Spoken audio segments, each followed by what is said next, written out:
Dokter bius itu memberikan suntikan ke daerah luka operasinya supaya yang bagian sakit ya, bagian yang sakit supaya ya itu.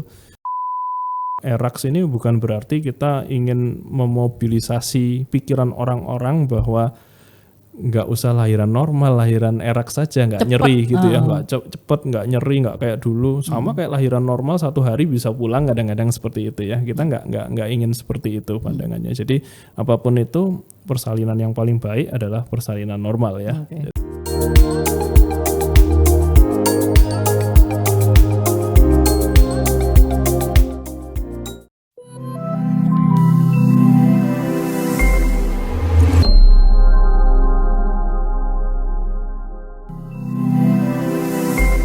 Selamat pagi, senang banget ketemu lagi di Ngopi Asik bersama dengan Rumah Sakit Premier. Hari ini saya mau bicara sesuatu hal yang boleh dikatakan ini metode baru yang nanti akan kita kulik.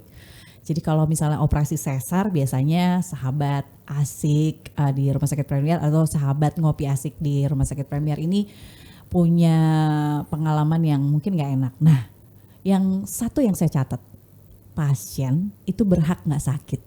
Begitu kata narasumber pagi ini. Namanya adalah Dr. Manggala. Beliau ini Dr. Manggala Pascawardana, spesialis konsultan feto maternal. Wah, kalau udah ngelihat dari jurusannya susah nih kayaknya. Tapi ada satu Q lainnya adalah IREX. Bener ya dok ya, IREX. Enhanced Recovery After Cesarean Surgery. Judulnya adalah seksio atau sesar. Saya termasuk pasien sesar juga sih. Jadi nanti curcolnya pasti akan banyak. Dok, cerita dulu tentang IREX dong. IREX ya. Jadi ya mungkin tadi juga saya sudah banyak cerita ya. Intinya IREX itu adalah perubahan paradigma sebenarnya. Perubahan paradigma baru di mana mungkin zaman dulu kalau orang habis operasi gitu ya, itu kita itu dalam tanda kutip mungkin ilmunya belum sampai situ ya. Ilmu yang dulu itu merasa bahwa kita harus benar-benar berhati-hati kalau misalnya mau operasi itu lambung harus kosong nih, benar-benar kosong. Puasanya lama jadi ya. Karena kalau misalnya lambungnya terisi, ibunya muntah berbahaya misalnya seperti itu. Lalu berikutnya juga pada saat setelah operasi gitu ya. Operasi apapun sebenarnya ya. Setelah operasi jangan cepat-cepat bergerak itu, nanti jahitannya lepas copot, gitu ya. Lepas semua. Atau jangan cepat-cepat dikasih makanan, nanti mual muntah, nanti mual muntah karena belum healing full lah intinya seperti itu. Tapi ternyata dalam perjalanannya ya namanya ilmu kedokteran ya, ilmu kedokteran itu berkembang. Ya kebenaran masa depan, kebohongan masa kini gitu ya. Jadi sekarang seperti ini mungkin ke depan beda-beda ya, sama kayak COVID gitu ya. COVID kan tiap minggu kita ada update yang mungkin bisa membingungkan. Dan ya. Variannya juga bermacam-macam. Betul. Jadi intinya pada ya bukti-bukti ilmiah yang terbaru itu menunjukkan bahwa sebenarnya nggak perlu ya kayak puasa lebih lama.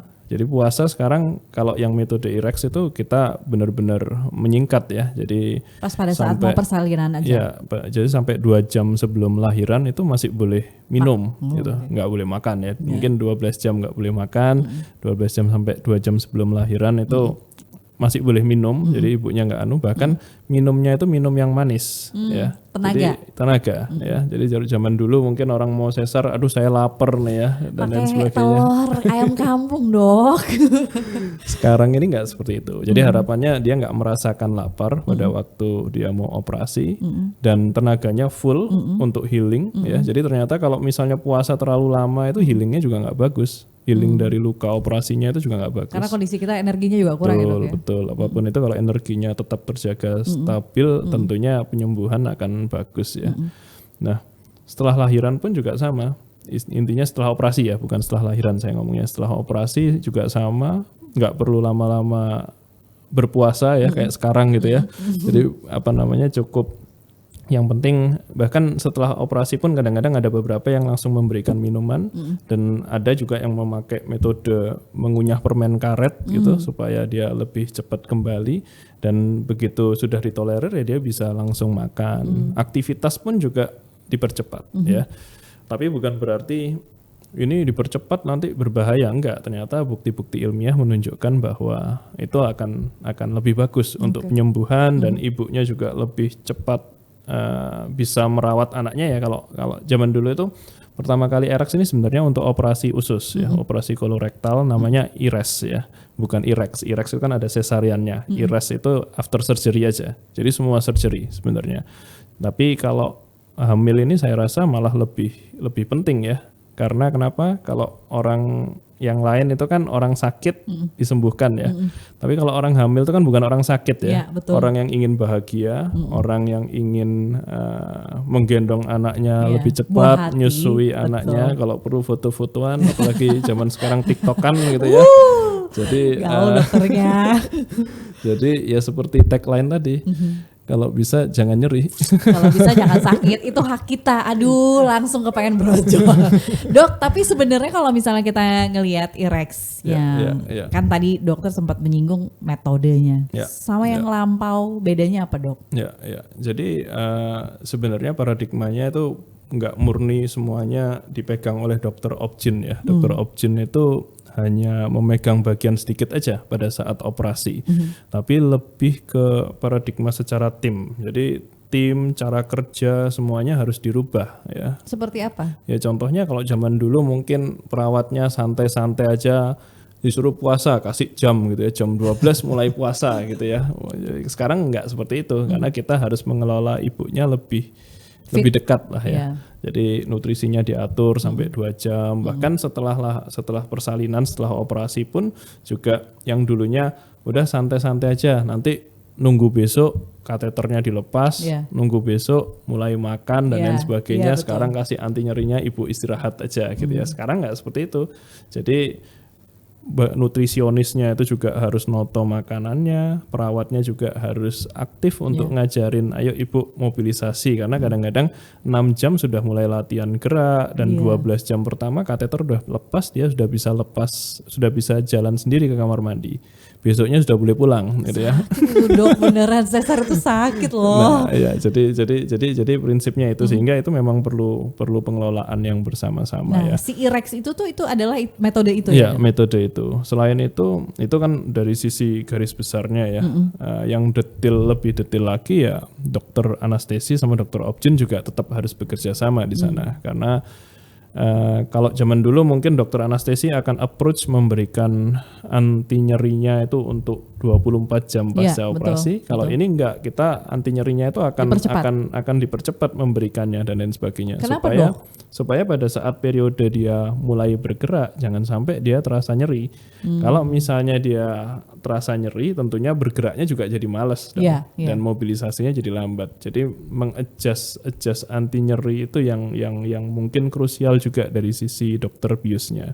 Jadi dokter biusnya itu akan membuat istilahnya ada perbedaan lah. Dulu Sexio yang dulu mungkin di injeksinya seperti ini, yang sekarang ada tambahan anti nyeri ini dan lain sebagainya. Bahkan setelah operasi pun ada beberapa yang masih menambah anti nyerinya. Nanti mungkin cerita lebih lanjut itu ya, karena kalau di Premier biasanya nambah anti nyeri tambahan itu. Oh, itu boleh request? Itu bukan boleh request, memang kita sejak kita mencanangkan IREX di Premier, kita benar-benar bukan IREX-IREXan nih ya. Dok, sebentar, ini langsung mau nanya langsung nih. Pusing ya. Langsung mau nanya. Karena dulu begitu udah selesai operasi terus sudah hilang lah obat bius dan segala macam, itu memang sakit banget dok.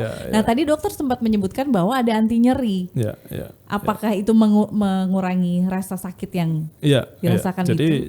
Jadi intinya ini IREX yang kita lakukan ya di Rumah Sakit Premier ya, setelah kita melakukan operasi, biasanya nanti sebenarnya bisa 2 cara ya, bisa dari dokter kandungannya sendiri memberikan tambahan anti nyeri pada luka operasinya secara langsung gitu ya.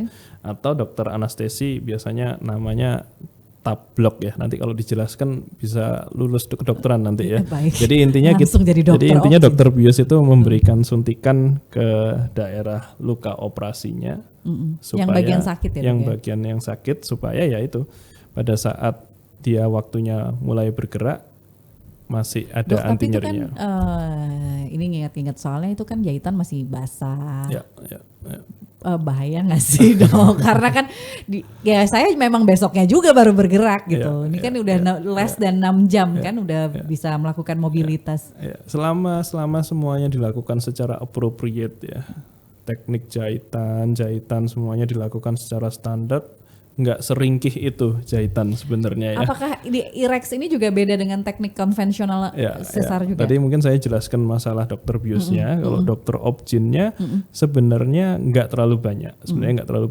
Bahkan yang dulu mungkin kalau misalnya dokter obgin gitu ya, relatif benar-benar berhati-hati sekali sehingga semuanya itu dilihat dan lain sebagainya, manipulasinya begitu banyak.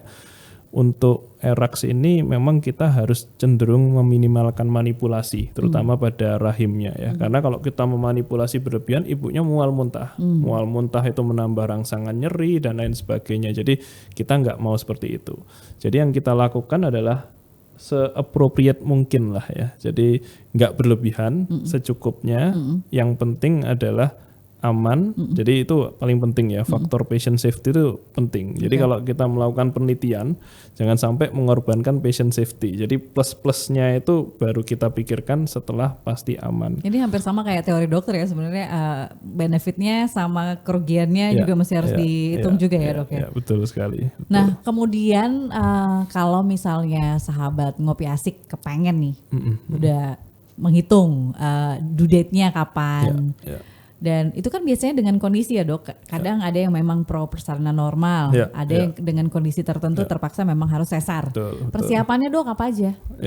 Jadi gini ya, ini membahas persiapan atau membahas keputusan ya? Persiapan dan keputusan pastinya. Persiapan dan keputusan, mungkin saya coba bahas persiapan dulu ya. Ya intinya seperti ini, apapun kita melakukan persalinan itu adalah buat saya hasil akhir dari kehamilan selama 9 bulan ya. Betul. Jadi jangan sampai kita 9 bulan hamil itu nggak tahu apa-apa, nggak ngerti apa-apa, nggak nyiapin apa-apa, sehingga pada saat persalinan bingung setengah mati. Contoh paling simpel aja, di Indonesia ini laporannya masalah gizi paling banyak di kehamilan adalah anemia atau kurang darah gitu ya. Jadi sekitar 40% ibu hamil itu anemia. Kalau yang saya dengar zaman saya tuh preeklamsi malah yang banyak dok. Ya itu, ini masalah gizi. Kalau masalah kesehatan masih banyak lagi. Jadi masalahnya masih banyak. Listnya sampai belakang. Anemia ya dok ya? Anemia. Karena ibu kurang makan atau karena asupan gizi? Masalah gizi, asupan gizi. Sebenarnya makan kita kan banyak, tapi nasi sama mie kadang-kadang isinya ya. Tapi biasanya dok yang saya tahu tuh dokter obgyn kan juga asam folat dibanyakin gitu. Jadi prinsip pada kehamilan itu sebenarnya screening ya. Seorang dokter kandungan itu akan melakukan screening apa saja yang harus dicek. Banyak hal yang kesannya ibu hamil itu sehat-sehat saja, ternyata ada masalah nih. Dan itu untuk mengetahui masalah itu harus diperiksa. Ya. USG itu ya dok ya? Pemeriksaan lab dan lain sebagainya. Setiap orang hamil sebenarnya di peraturan Menteri Kesehatan bahkan ya ada aturannya bahwa harus diperiksa darah dan lain sebagainya. Nah dari situ kita tahu lah minimal kondisi ibu itu sehat apa enggak. Itu cuma dari sisi gizinya gitu ya. Dari sisi penyakit-penyakit yang lain juga harus dipikirkan apakah ibu itu punya risiko tekanan darah tinggi saat kehamilan seperti preeklamsi. Itu kadang-kadang pas pada saat hamil aja muncul ya dok. Kenapa sih dok? Betul. Jadi memang hamil itu kan proses yang luar biasa ya. Jadi ibu ini menerima sebagian bagian dari bapaknya ya, benda asing kan itu ya. Jadi tentunya nggak mungkin dong ibunya santai-santai gitu aja. Tubuhnya pun akan secara normal mengadjust supaya dia bisa menerima bapaknya dengan baik. Nah itulah mulai ada rentetan-rentetan mungkin bisa bermasalah, mungkin bisa di-accepted well dan lain sebagainya. Nah disitulah kita harus benar-benar memastikan bahwa kita ini normal apa enggak. Ibu pun juga harus pintar gitu ya, harus tahu. Jangan periksa ke dokter cuma ngomong ini laki apa perempuan anak saya gitu ya. Kan wajib itu dong, itu wajib. Itu pertanyaan wajib, bukan sih ya, itu pertanyaan tambahan mungkin ya. Pertanyaan wajibnya diganti kalau bisa. Tapi kan memang begitu ya dok, kalau misalnya punya anak pertama bingung yang mau ditanyain apa. Betul, ya itu yang penting ya buat saya ibu, apalagi ini di RA nih ya. April ya, era Kartini ya. Ibu itu harus pintar lah kalau menurut saya. Jadi harus mempelajari. Ibu itu membawa intelektual kepada anaknya. Betul sekali, itu penting sekali. Ya jadi kalau untuk persiapan intinya ya sebisa mungkin, senormal mungkin, sebaik mungkin, sefit mungkin, sesehat mungkin kondisi ibunya. Karena ya sekali lagi 9 bulan itu bayi pun di dalam kandungan nggak nganggur ya. Dia kalau lihat lingkungannya nggak bagus gitu ya nggak bagus juga untuk anaknya. Sebagai contoh misalnya, ini contoh simple ya, diabetes gitu ya. Misalnya ibunya diabetes, anaknya juga bisa diabetes. Ibunya minum gula berlebihan, anaknya bisa berpotensi mengidap diabetes ke depannya. Itu contoh simple. Jadi intinya pokoknya hamil yang bagus lah. Buat yang bagus karena kita harus mempersiapkan generasi. Betul. Gitu. Di Opjin sendiri sebenarnya diberitahu nggak sih Dok? Do don'ts. Kayak misalnya dulu tuh boleh nggak, saya tanya, boleh nggak sih saya ini makan garam karena takut nanti preeklampsi. Selama nggak berlebihan gitu kan. Itu kan kadang-kadang ya mungkin mendamaikan hati, tapi kan nggak tahu ukurannya Dok, takarannya. Ya sama seperti setiap orang ya sebenarnya, setiap dokter juga beda-beda. Ada yang talk aktif gitu, ada yang baru ditanyain baru jawab gitu ya, ada yang diam aja dan lain sebagainya. Tapi itu kan pasien juga beda-beda gitu ya. Ada yang saya tawarkan periksa semua nawar, ada yang nggak diminta periksa tanya gitu. Saya kok nggak diperiksa ini dok dan lain sebagainya. Jadi memang setiap kita harus cocok-cocokan sih ya kalau menurut saya. Betul. Dokter dan pasien, hubungan dokter dan pasien itu cocok-cocokan. Jadi kita cari yang paling pas lah, yang paling nyaman untuk kita, tapi ya jangan kosongan ya. Kita sendiri juga harus punya, jangan pasrah aja sama dokter ya. Zaman sekarang masih pasrah gitu, saya rasa kok rasanya masih kurang ya. Jadi kita juga harus aktif untuk menjaga kesehatan kita sendiri. Itu untuk persiapan ya. Untuk persiapan. Nah, untuk keputusan seperti tadi disebutkan bahwa ERAX ini bukan berarti kita ingin memobilisasi pikiran orang-orang bahwa nggak usah lahiran normal, lahiran ERAX saja, nggak nyeri gitu ya, nggak cepet, nggak nyeri, nggak kayak dulu, sama kayak lahiran normal 1 hari bisa pulang, kadang-kadang seperti itu ya. Kita nggak ingin seperti itu pandangannya. Jadi apapun itu, persalinan yang paling baik adalah persalinan normal ya. Jadi jika memungkinkan jika ada indikasi ketika persalinan normal ada permasalahan pada saat persalinannya sehingga harus switch ke sesar, ya sudah sesar. Tapi ada beberapa juga kehamilan yang memang dari awal dia ada indikasi untuk dilakukan sesar. Contohnya misalnya presentasinya melintang gitu ya bayinya, atau misalnya ari-arinya posisinya di bawah. Nah, dalam kondisi seperti itu tentunya ibu sudah bisa planningkan sejak panjang ya. Saya akan melakukan sesar dan lain sebagainya. Prinsip kita melakukan sesar yang penting kalau bisa pada usia hamil yang udah matang gitu ya. Nah, sekarang kalau ada ERAX itu mungkin ibu juga bisa milih mau ERAX atau mau yang biasa gitu ya. Nah, jadi seperti itu. Nah dok udah tahu, paham nih kelebihan-kelebihannya. Kemudian tadi kan sudah persiapan yang harus dilakukan pada saat fase melahirkan juga tadi sempat diceritain sedikit. Tapi ada bedanya nggak setelah misalnya bayi lahir? ERAX itu juga masih tetap ada metode juga untuk pendampingan atau?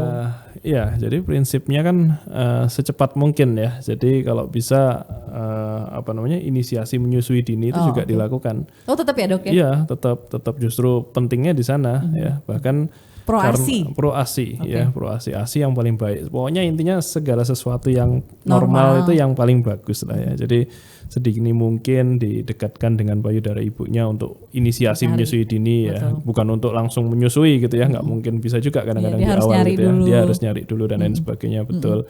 Nah, dengan kita melakukan enhanced recovery pada saat pasca persalinan, kita kan tidak menunggu berlama-lama ya untuk ibunya bisa latihan menggendong bayinya, karena dia pergerakannya lebih cepat. Mungkin kalau yang dulu belum bisa gerak sambil tidur gitu ya, nyusuinnya dan lain sebagainya, sakit dan lain sebagainya. Jadi yang sekarang ini relatif karena ibunya lebih mudah bergerak, jadi lebih mudah lagi untuk menyusui. Jadi kita memberikan lingkungan yang sifatnya pro juga untuk bayinya. Ya, gitu. Dok, saya tertarik tadi nutrisinya dihitung pada saat misalnya mulai persiapan. Apa pada saat melahirkan juga hal yang sama juga diberikan Ya, ya. Jadi menghitung kalori, menghitung itu dan lain sebagainya semua di-adjust sesuai kebutuhan ibunya. Ibu kan ada macam-macam ya. Ada yang butuh kalori gizinya lebih, kurang, ada yang gizinya cukup, ada yang rezekinya berlebih gitu ya. Nah, kalau misalnya seperti itu kita pasti akan adjust, disesuaikan. Itu juga metode IREX juga dimasuk di situ. Iya, semuanya. Jadi semua kesatuan gitu ya. Kita noto semuanya kesatuan. Setiap pasien nggak akan pernah sama ya. Jadi kita pasti adjust. Anti nyeri pun juga sama. Jadi misalnya anti nyeri kita ternyata yang kayak gini ibunya sudah mulai, kan kita hitung tuh. Ada skala nyeri namanya yang akan dihitung oleh perawatnya. Hampir sama kayak bius gitu ya dok ya? Ya, kalau misalnya ternyata masih kurang, ya kita bisa adjust, menambah dan lain sebagainya. Jadi prinsipnya yaitu haknya pasien untuk tidak nyeri ya. Tidak boleh nyeri, tidak boleh sakit. Penting dan sebenarnya bukan berarti kalau nggak eraks nyeri, nggak juga sih ya. Sebenarnya untuk sesar biasa itu pun juga berhak untuk meminta tambahan anti nyeri supaya nggak nyeri gitu ya. Pernah ditawar. Beda era.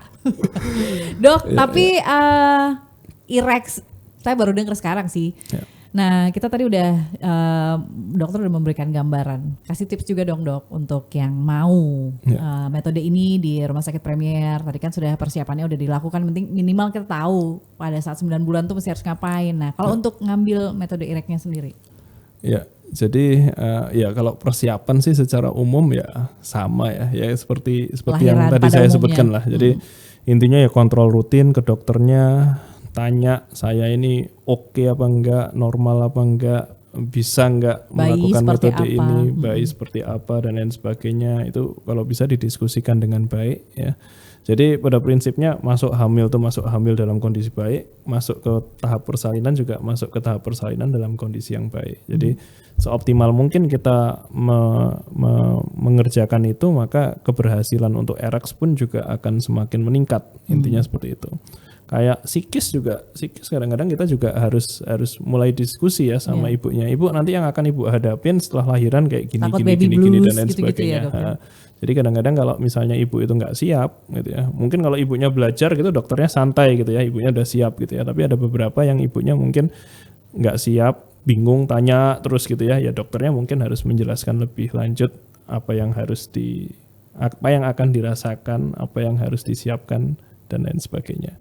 Untuk Premier sendiri sih karena memang inisiasi ERAX itu waktu itu dari dokternya ya waktu itu ya, dari saya sendiri sama dokter anestesinya, karena kita mulai baca-baca lah ini sudah mulai direkomendasikan di luar, kenapa kok di kita enggak gitu ya, akhirnya kita ya noto dan lain sebagainya, dan kita melakukan adjustment di sana sini dan lain sebagainya. Jadi saya kira kalau saya sendiri sih merasa bahwa di Rumah Sakit Premier ini cukup oke lah ya. Udah berapa lama nih dok?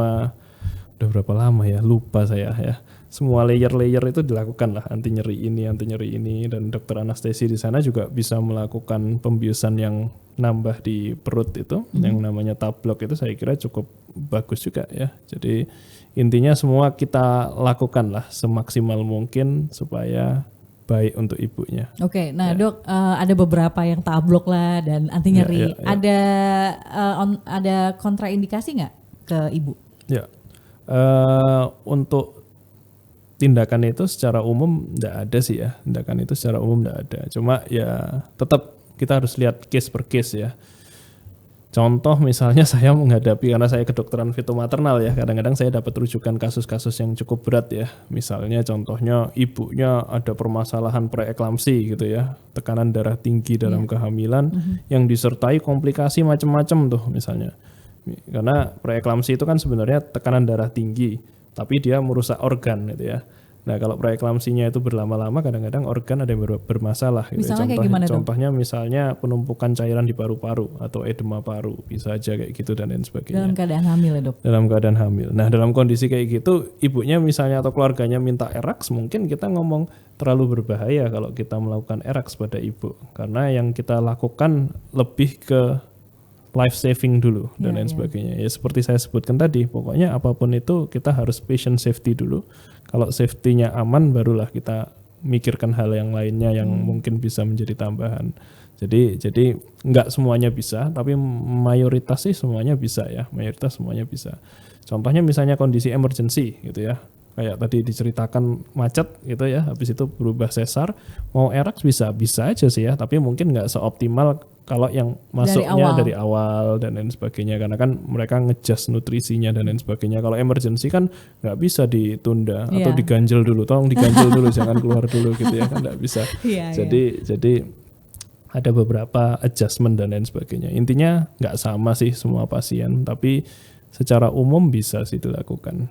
Nah, tadi sempat karena dokter Manggala sempat nyebutin ada yang kasus spesial, terutama juga tadi tuh sempat nanya, apa sih sebenarnya feto maternal? Ini juga ada hubungannya dengan ibu yang sedang hamil, mungkin mengalami kondisi tertentu atau apa sih dok? Ya, jadi di Premier juga kita membuat klinik feto maternal ya. Sebenarnya apa itu, dok? Di situ tuh ada konsultan feto maternal. Jadi ada konsultan feto maternal 2 di Rumah Sakit Premier. Feto maternal itu intinya suatu subspesialis ya. Jadi kalau spesialis itu kan general ya, obgyn, dia mampu mengatasi seluruh masalah obgyn secara umum, tapi ada yang subspesialis feto maternal. Jadi kita punya training khusus di bidang feto maternal untuk lebih detail melihat ibunya dan janinnya ya. Feto itu janin, maternal itu ibunya. Apa yang diperhatikan dok? Misalnya yang kondisi seperti apa? Ya contohnya paling simpel gitu ya, paling simpel sekitar 4% dalam kehamilan itu biasanya anaknya mengalami kelainan kongenital gitu ya.